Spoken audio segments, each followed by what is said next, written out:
Since the turn of the century, it has been said in many forums and by countless heads of state that Asia will play the most pivotal global role in the 21st century.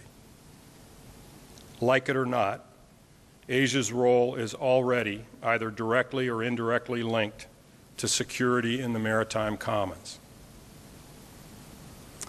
I might offer that increasingly in the 21st century, security in all domains, land, air, space, cyberspace, and maritime, will be necessary to enable the freedoms of action that are fundamental to global prosperity in this era, and that militaries and navies play a pivotal collective supporting role.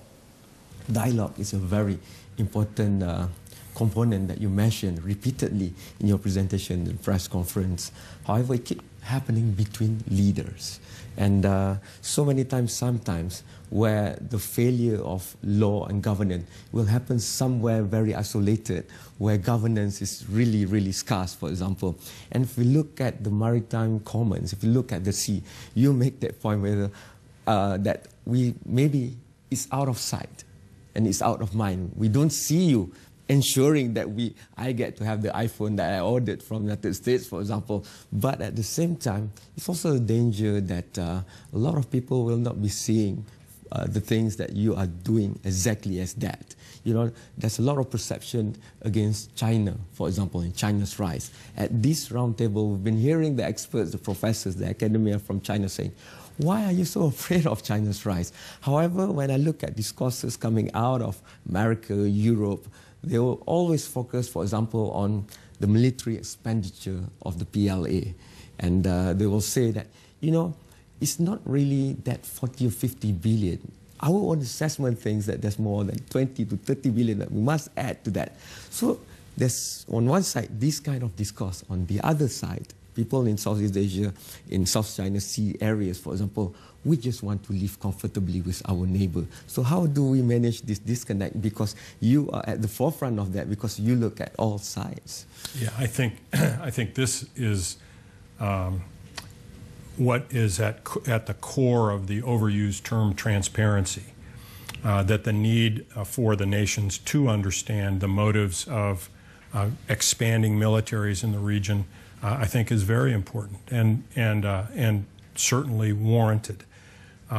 As the United States operates in this region of the world, I think it's equally important that we be transparent in terms of what our objectives are.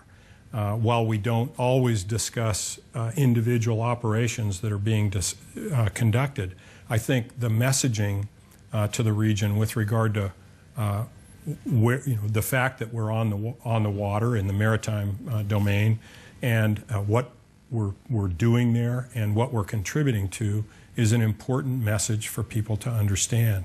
And it is protection of the commons in many dimensions. It's not just presence, but it's presence, it's information sharing, it's characterization of the domain, it's challenging the illegal activities that are ongoing there. It's many things to ensure that that iPhone that you ordered gets delivered on time and by that commercial vendor. From one angle, it's very complex because even though the Cold War has passed, but some remnants of the last century has been carried over into the 21st century. The issues of Taiwan, for example, and we all remember how the US and the US carriers have got to go through the Straits of Taiwan just to make a point and stuff like that. But in the 21st century, I know you've mentioned dialogue, but what would be a concrete implementation of that? Because now is the era of people say that I want to see it happening now.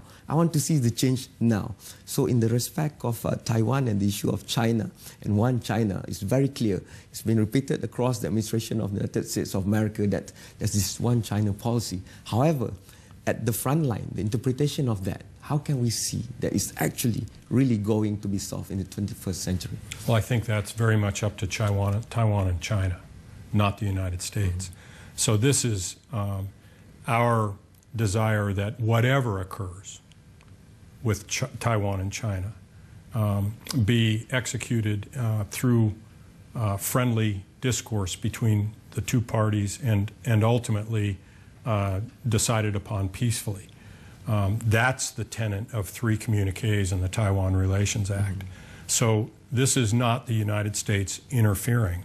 This is the United States adhering to an obligation to oversee a peaceful conclusion of the Taiwan-China relationship. Supporting Taiwan's right to self-defense, that's what you said. But we know that Taiwan is very small compared to the might of China. So in that kind of imbalance, then Taiwan would have to go to really quality buying of arms, high tech, and all that. But that will also have another impact of making China insecure. So this will always be a race of balance and imbalances. In that respect, how will you look at the role of the United States of America? Yeah, well, I don't think there will ever be an opportunity for Taiwan to match China militarily. On the contrary, the combat power that China has amassed across the Taiwan Strait aimed at Taiwan is daunting. But there is a right in Taiwan to maintain sufficient self-defense to feel secure, or relatively secure. And I think that is the obligation that is contained within the Taiwan Relations Act that accounts for the defense articles and services that the United States has provided for them for more than 30 years.